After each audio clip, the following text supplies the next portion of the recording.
is always incomplete without the gospel of Jesus Christ.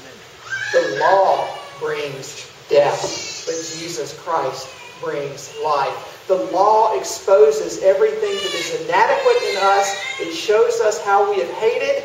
It shows us how we are guilty of murder, how we're guilty of breaking the Sixth Commandment. But the gospel shows us how we are able to turn away from sin and how we're able to have perfect life in Jesus Christ. Think about this.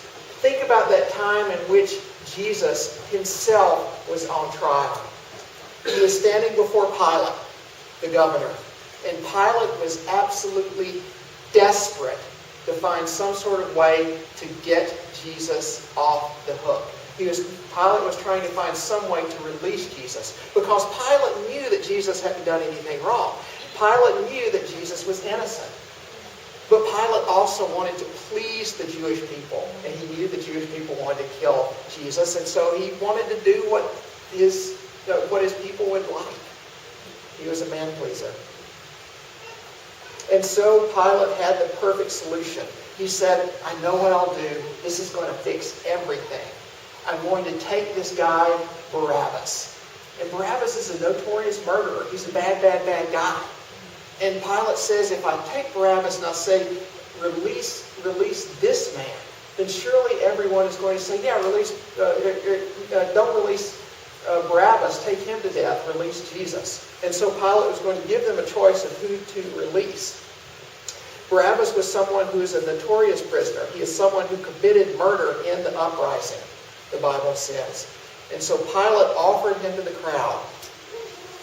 And instead of choosing Barabbas, instead of choosing the notorious murderer, they said, no, we want to kill Jesus. Crucify him. We want him dead. This is a picture of what Jesus did on the cross. The one who is a murderer, who deserved to die in his sin, is the one who is allowed to go free. The one who is perfectly innocent, who had no sin, was put to a murderer's death. This is good news for all of us because all of us are murderers. Jesus, who is perfectly innocent, died so that we as guilty people could go free. He is the one who died to rescue and forgive murderers just like us.